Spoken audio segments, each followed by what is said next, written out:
अस्सलाम वालेकुम, कैसे हैं सब लोग। तो आज एक बहुत ही आम मौजू और मेरे ख्याल में पिछले 9 साल में इसके मैंने जवाबात जो हैं वो सबसे ज़्यादा दिए।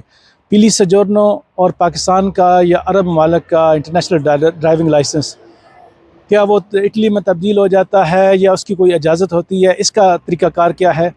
तो आज का मौजू यही है कि इस बारे में हम बात करेंगे।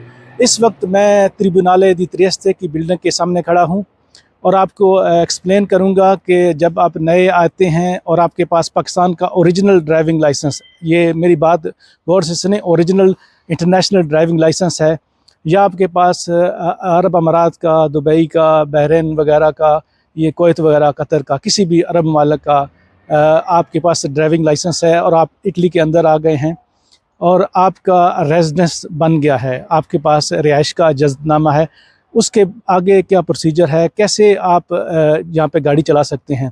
अच्छा, एक पॉइंट गौर करें कि जब आपका रेजिडेंस बन जाता है वहाँ से टाइम शुरू होता है। अच्छा, तो आपने करना क्या है, कैसे अपना जो ये प्रोसेस शुरू करना है।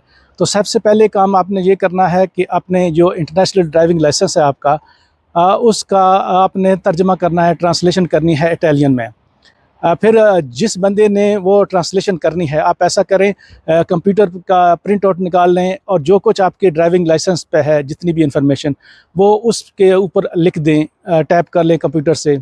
फिर उसके बाद वो दोस्त या वो बंदा जो आपका जिसने ट्रांसलेशन की है इंग्लिश से इटालियन में, वो बंदा अपने साथ लें और ट्रिब्यूनाले में जाएं। अच्छा, आम तौर पे आप जब भी आप ड्राइविंग करते हैं तो जो भी है वो ट्रांसपोर्ट के अदारे में जाते हैं, मोटराइजेशन में। लेकिन अगर आपने ये वाला लाइसेंस की परमिशन लेनी है तो आपने ट्रांसपोर्ट वाली साइड पे नहीं जाना, बल्कि अदालत वाली साइड पे जाना है, ट्रिब्यूनाले में जाना है। तो जैसे ये ट्रिब्यूनाले है, इस तरह आपके अपने शहर में जहाँ भी अदालत है, ट्रिब्यूनाले है, वहाँ पे अपने उस दोस्त को जिसने ट्रांसलेशन की, आपने वो ट्रांसलेशन की 2 कॉपियाँ बना लें। फिर मार्का दी बोलो 16 यूरो का होता है, वो साथ लें और ट्रिब्यूनाले में जाके आप जो है वो उस पे स्टैंप लगवा के तो वो आप इस्तेमाल कर सकते हैं। अच्छा, ये एक और चीज़ ज़हन में रखें, ये इजाज़त ले के आपने 1 साल के अंदर अंदर इसको इस्तेमाल करना है। अगर आपने इससे ज़्यादा इस्तेमाल किया या आपका रेजिडेंसा पुराना था, आपने बाद में जुगाड़ कर लिया, तो 5,000 यूरो तक लोगों को जुर्माने हुए हैं, वो लोगों को देने पड़े हैं, या फिर वो उनको बहुत मुसीबत पड़ी है। तो कभी भी इस ऑप्शन को गलत मत इस्तेमाल करें।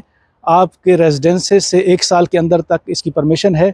जब आपका नया रेजिडेंसा बनता है उसके बाद 1 साल तक आप ये परमिशन लेके और ये ड्राइविंग लाइसेंस जो है वो उसकी परमिशन के साथ चला सकते हैं। फिर 1 साल के बाद जो ये परमिशन है वो ख़त्म हो जाएगी और आपको नए सिरे से ड्राइविंग लाइसेंस करना पड़ेगा। तो याद रखें, ये आम पॉइंट हैं। मार्का दी बोलो चाहिए 16 यूरो की, और उसके बाद आपकी ट्रांसलेशन चाहिए, और आपका वो बंदा जिसने वो ट्रांसलेशन की है वो भी आपके साथ अदालत में जाएगा। तो अदालत आपको 1 साल की एक लेटर देगी, उस पर परमिशन होगी, तो उस पर आप 1 साल तक जो है ये चला सकते हैं, और उसके बाद ये एक्सपायर हो जाएगी, ये एक्सटेंड नहीं होगी, और ये एक परमिशन है, ये कन्वर्ट नहीं है। तो दुबई का, अरब ममालिक का या पाकिस्तान का लाइसेंस कन्वर्ट नहीं होता, आपको सिर्फ परमिशन दी जाती है।